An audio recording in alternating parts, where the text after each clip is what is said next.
Voilà aussi pourquoi, à l'heure qu'il est, c'est la panique chez les sorcières. La plus vieille s'étouffe en avalant ses 2 dernières dents. La plus poilue s'arrache une touffe de poils qui dépassait de son gros nez. Et la plus bossue est tellement énervée qu'elle se cogne partout. On est fichu dans une colique. Et schlaffe la tête dans le mur de briques. Mais qu'est-ce qu'on va faire, nom d'une serpillière?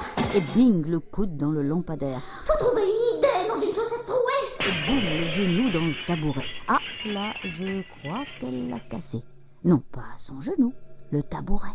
Une idée, mais laquelle, nom d'une poubelle, laquelle? Je cherche, j'ai la cervelle aussi molle que le caramel. On ne peut rien faire avec cette saleté de musique. Non, on est fichu, demain on n'existera même plus. Pleure la plus poilue en se bavant dessus. Ce rire terrifiant qui vient d'éclater tout à coup est celui de la plus vieille, la plus rusée, la plus cruelle. Ne vous inquiétez pas, mes toutes belles, j'ai l'étincelle. Une idée géniale. Et elle chuchote son plan à l'oreille de ses sœurs. Dans la cave, Fleur de Nul sursaute. Là-haut, les 3 abominables se sont mises à danser. Elles font un bruit d'enfer. Et puis plus rien. Le silence soudain. Où sont-elles allées? Qu'ont-elles trouvé de si réjouissant à faire tout à coup? Qui vont-elles encore torturer? La petite sorcière frissonne à l'idée qu'elle restera peut-être enfermée ici toute sa vie. Ses sœurs l'ont toujours détestée, mais aujourd'hui leur jalousie est plus violente que jamais. Quelle humeur épouvantable ce matin! C'était tout un spectacle que de les voir discuter entre elles.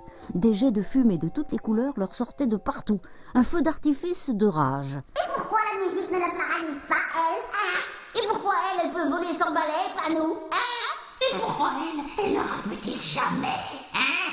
Alors qu'elle est bonne à rien, même pas capable de faire une petite grimace à une mouche. Oh, les mauvaises!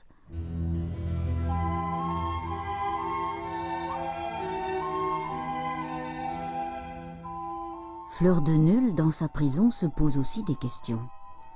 Pourquoi suis-je si différente de mes sœurs? Pourquoi chaque fois que je jette un mauvais sort, il se produit une surprise agréable?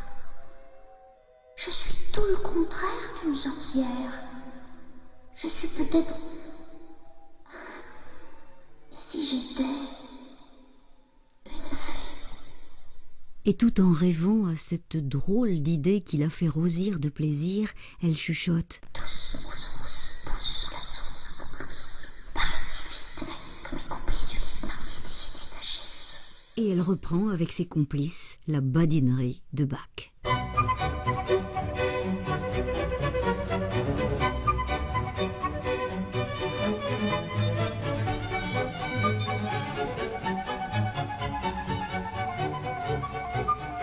Elle adore cette badinerie. Sa gaieté si entraînante l'enchante. Dès qu'elle la joue, tout de suite, elle retrouve sa joie de vivre.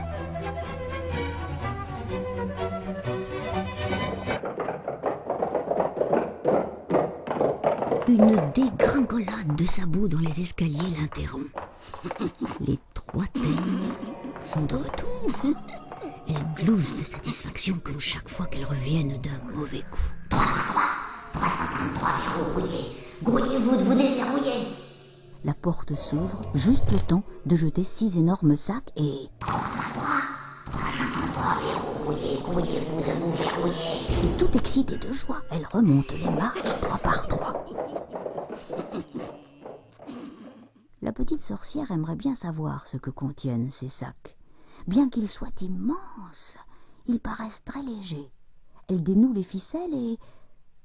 vous ne devinerez jamais ce qu'elle découvre à l'intérieur. Des milliers, 1000 milliers de notes de musique, toutes tassées, coincées, froissées, mélangées. Les 3 abominables ont volé toutes les notes qui étaient écrites sur les partitions.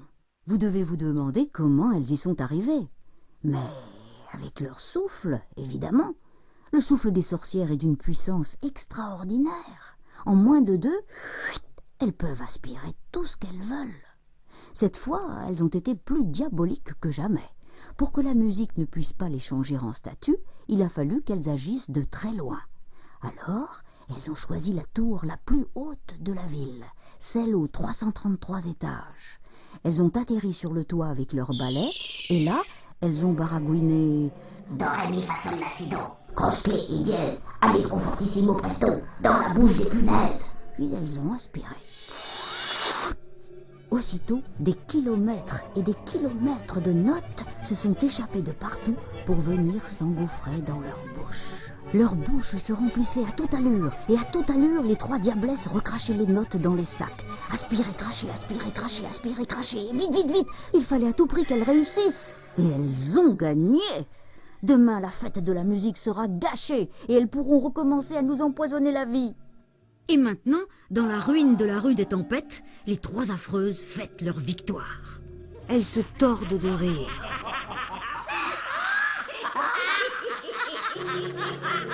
La plus velue se roule par terre, la plus bossue se tape sur les cuisses. Quant à la plus vieille, vous savez quoi? Elle en fait pipi dans sa culotte. Soudain, les sorcières n'en croient pas leurs oreilles. Pourtant, c'est bien de la cave que leur parvient cette musique. Imaginez-les, surprises en plein fou rire, obligées de rester la bouche grande ouverte jusqu'à la dernière note de la mélodie.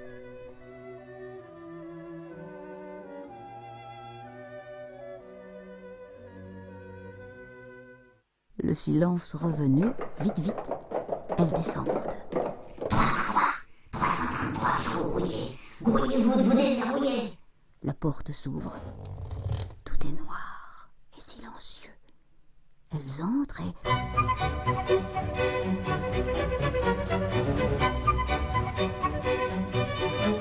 Mais c'est Fleur de Nul, l'archi-nul, qui joue de la flûte.